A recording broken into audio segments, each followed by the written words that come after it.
Chapter आपका ये chapter 10 start होता है सर। जिसके बारे में कुछ हम जानेंगे। इसका नाम है व्रत। इस चैप्टर का नाम है व्रत है।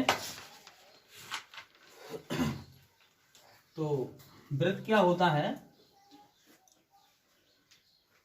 यानी कि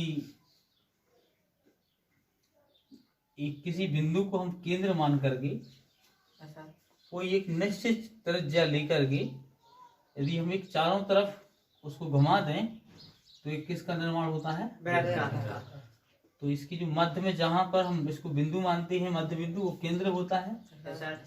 इसको वृत्त का केंद्र कहते हैं। और जितनी केंद्र से लेकर के यहाँ तक दूरी होती है उसे हम क्या कहते हैं, त्रिज्या। उसे त्रिज्या कहते हैं।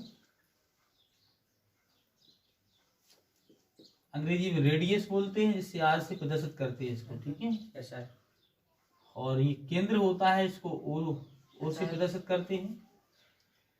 तो जो वृत्त होता है, वृत्त में त्रिज्या तो एक ही होती है। कितनी होती है? एक त्रिज्या होती है। लेकिन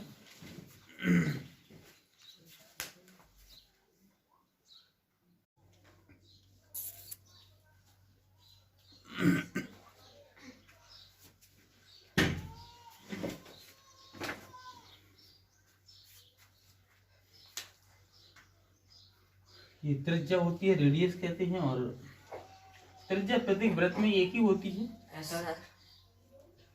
लेकिन जितनी रेखाएं खींची जाए वो सब त्रिज्याएं कहलाती हैं। तो इससे यही मतलब है कि यदि ये 3 सेंटीमीटर है तो ये भी 3 होगी, ये भी 3 होगी, ये भी 3 होगी और ये भी 3 होगी। मतलब कि उसमें जितनी भी त्रिज्याएं होती हैं पूरी कैसी होती हैं, बराबर, समान होती हैं। क्या होती हैं? समान होती हैं। जब त्रिज्या एक ही होती है तो मतलब ही है कि पूरी समान होगी, ठीक है। तो त्रिज्याएं क्या होती हैं, वृत्त में समान होती हैं। अगली बात देखिएगा कि जो वृत्त होता है, वृत्त ये त्रिज्या हो गई और त्रिज्या को दुगना कर दें। ये त्रिज्या थी, इसको दुगना कर दें। 3 इस साइड थी, 3 इस साइड, कितनी होगी टोटल? 6। जब त्रिज्या को दुगना कर दिया जाता है तो जो आकृति का निर्माण होता है उसे हम बोलते हैं व्यास। क्या बोलते हैं? व्यास। मतलब कि ये रेखा जो है यहाँ से लेकर के यहाँ तक ये रेखा है जो, इसको क्या बोलेंगे हम? व्यास। ठीक है, इसको क्या बोलते हैं? व्यास बोलते हैं।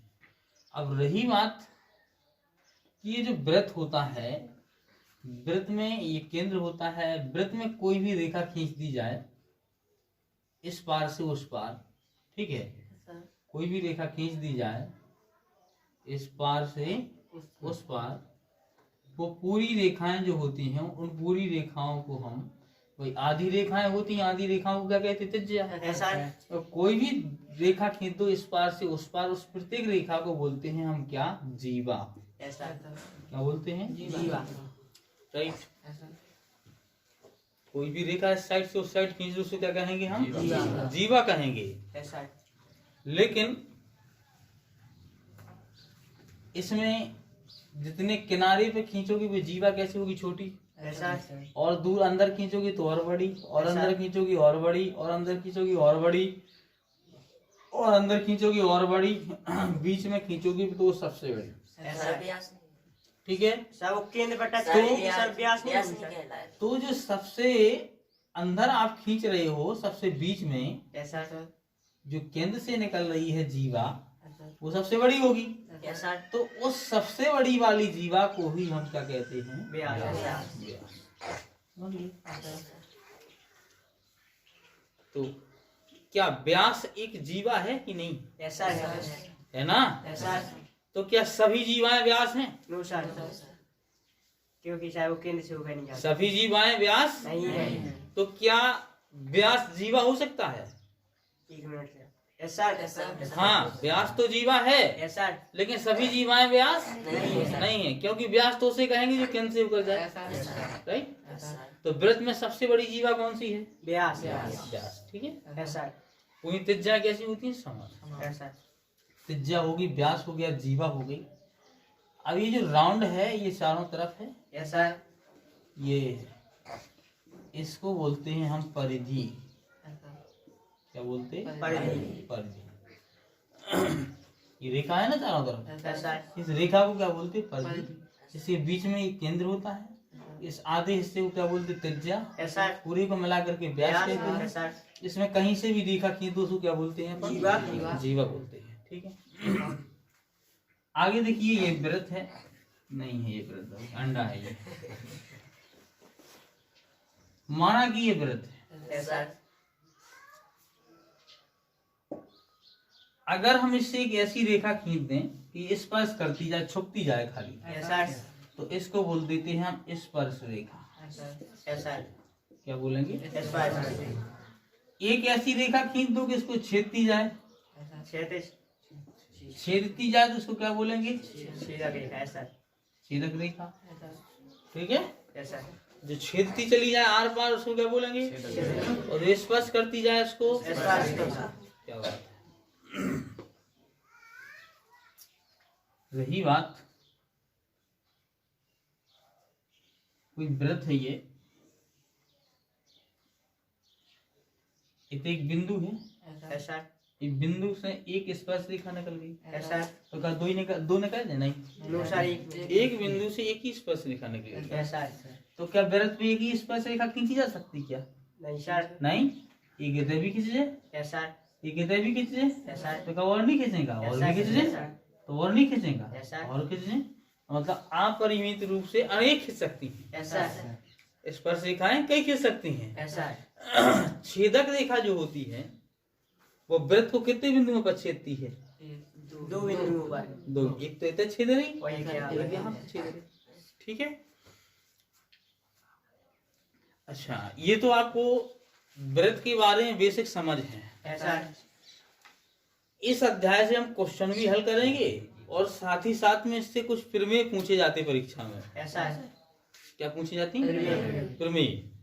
तो प्रमेयों को हम सॉल्व करेंगे, उनको भी लगाएं। क्वेश्चन पहले एक्सरसाइज हल कीजिए। Yes sir. एक्सरसाइज के ये पहली वाली एक्सरसाइज हल करने के बाद कुछ प्रमेय पढ़ा दी जाएंगी, इसके बाद फिर और भी कुछ प्रमेय पढ़ा दी जाएंगी। ठीक है यस ना? सर। हाँ, प्रमेय को पढ़ना जरूरी है, तभी ये क्वेश्चन आप सॉल्व कर पाएंगे। और दूसरी बात, परीक्षा में प्रमेय भी पूछी जाती हैं और क्वेश्चन ही पूछे जाते हैं, राइट। इस अध्याय से अधिकांशतः क्वेश्चन कम ही आते हैं, प्रमेय ज्यादा पूछी जाती हैं। Yes sir. प्रमेय कौन कौन सी हैं वो ध्यान दे लीजिए। Number first,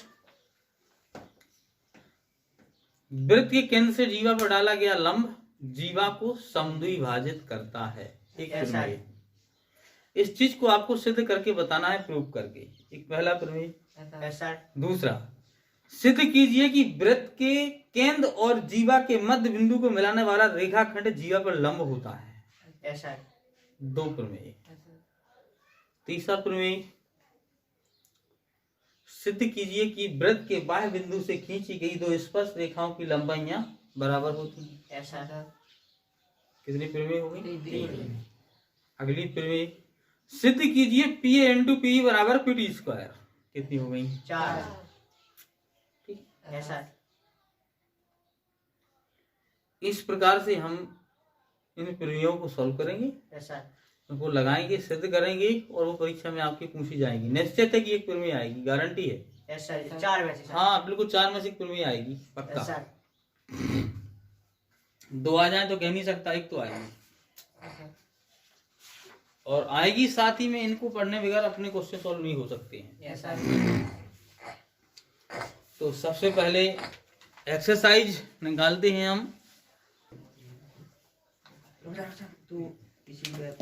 exercise 10.1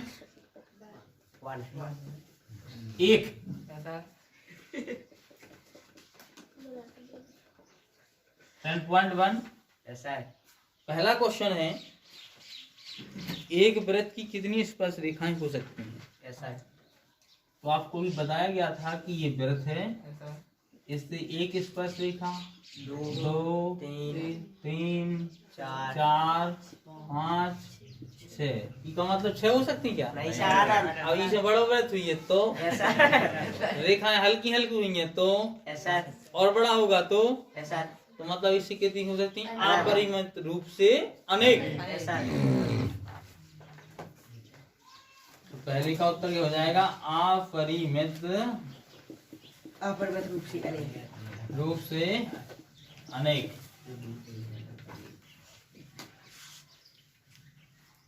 question number दूसरे में रिक्त स्थान की पूर्ति करना है। दूसरे का पहला है, किसी वृत्त की स्पर्श रेखा उसे कितने बिंदुओं पर प्रतिच्छेद करती? एक सर। स्पर्श रेखा तो एक ही बिंदु पे करती ना, तो इसमें क्या भर देंगे हम? एक। देखो अभी स्पर्श रेखा खींची तो एक ही बिंदु पर टकरा रही ना, तो एक ही बिंदु भर देंगे। दूसरा है, वृत्त को 2 बिंदुओं पर प्रतिच्छेद करने वाली रेखा को 2 बिंदुओं पर प्रतिच्छेद करती है। देखो ये कर रही ना 2 बिंदुओं यस सर। तो इस रेखा को क्या कहा गया था? छेदक रेखा। छेदक रेखा कहा गया था। तो दूसरे में क्या भर देंगे अपन? छेदक रेखा। छेदक रेखा।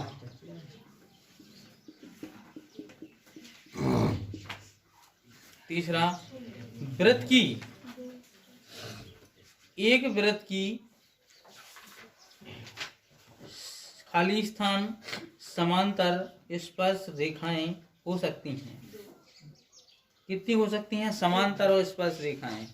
देखो एक वृत्त की स्पर्श रेखाएं तो हो सकती कई, यस सर। लेकिन समांतर हैं जो वो 2 ही हो सकती हैं। या तो एक साइड ई साइड से, एक ई साइड से। Yes sir. एक तो ये समांतर हो गई तो 2 हो गई। अगर आप एक ई साइड से खींच रहे तो एक ई साइड से खींचे तब ये दोनों हो गई। Yes sir. तो मात्र कितनी हो सकती है? 2।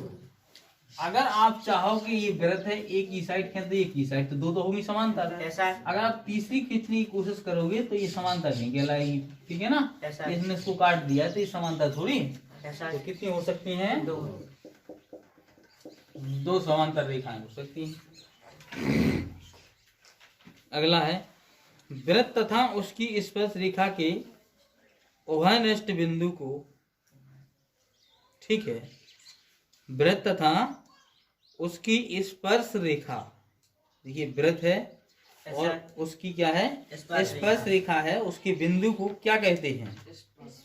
ठीक है, तो उसको क्या कहेंगे अपन? स्पर्श बिंदु ही कहेंगे मात्र। क्या बोलेंगे? स्पर्श बिंदु। हाँ, स्पर्श बिंदु। इस प्रकार से पहला हो गया, दूसरा हो गया। तीसरा क्वेश्चन जो दिया गया है उसको क्वेश्चन नंबर तीसरा 10.1 को question number 3 sir. Question number 3 उसमें कहा गया है 5 सेंटीमीटर त्रिज्या वाले वृत्त के। तो पहले वृत्त की बात की गई तो वृत्त बना लो ना। Yes sir. अब 5 सेंटीमीटर त्रिज्या की बात की गई तो 5 सेंटीमीटर त्रिज्या का वृत्त है ये यस सर। वृत्त की। तो ये त्रिज्या 5 सेंटीमीटर कही तो 5 सेंटीमीटर खींच देंगे अपन ने। Yes sir. त्रिज्या 5 सेंटीमीटर हो गई। बिंदु P पर जो केंद्र का होगा वो यस सर। बिंदु P पर, तो एक बिंदु P मान लो, यस सर, यहाँ पर स्पर्श ये बिंदु P है। P पर स्पर्श रेखा PQ, स्पर्श रेखा PQ, yes sir. PQ yes sir. स्पर्श रेखा का लगा P पर एक वृत्त के बिंदु P पर स्पर्श रेखा PQ केंद्र से जाने वाली एक रेखा बिंदु P पर इस प्रकार मिलाती है। तो PQ हो गई या रेखा स्पर्श ऐसा रेखा। यहाँ से एक P को मिलाती है सर। PQ केंद्र O से जाने वाली रेखा से बिंदु Q पर इस प्रकार मिलती है। ई बिंदु ऐसा P पर है। इस प्रकार मिलती है, ऐसा शाम करते बचकाना मिलती है कि OQ बराबर 12, मतलब OQ का मान कितना हो जाए 12। जैसे सतन लो पूरी। ऐसा आधार का OQ बराबर 12 सेंटीमीटर। तो PQ की लंबाई याद करने अपन, इतने PQ की याद करने। तो देखो जो होगा लंब जो होगा कर्ण जो होगा आधार। ऐसा है। तो चलते हैं हम। तो वह PQ पहले लिखो दिया है ऐसा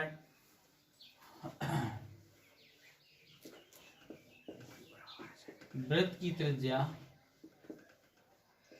r बराबर 5 सेंटीमीटर। SR सेंटीमीटर में 1 मिनट सर, ऐसा सेम हाँ। और OQ बराबर कितना है? 12 सेंटीमीटर। तो चलते हैं हम समकोण त्रिभुज। OP की है समकोण त्रिभुज के चिन्ह है जो SR OPQ में, किसमें? OPQ है OPQ में कैसे? पाइथागोरस प्रमेय से। पाइथागोरस। जब 3 भुजाएं में से एक गोल हुए कौन लगत है? हाँ, पाइथागोरस प्रमेय से। एक नहीं है ही में ऐसा ही गुण है। कर्ण का स्क्वायर मतलब कर्ण का है OQ। आधार का स्क्वायर मतलब PQ। लंब का स्क्वायर मतलब OP का स्क्वायर। OQ का मान कितने के? 12। PQ का मान कितने के? कछु नहीं। सर PQ तो क्या था करने। SR OP को कितने के? 5 बारंबार 144 PQ का पचम 144 के धन का 25 इस साइड आएगा, माइनस का 25 SR बराबर PQ। इसमें से इतने का कितनी बची? 128 PQ स्क्वायर हटाई पे कहा आ जाए 119 आंसर लगा।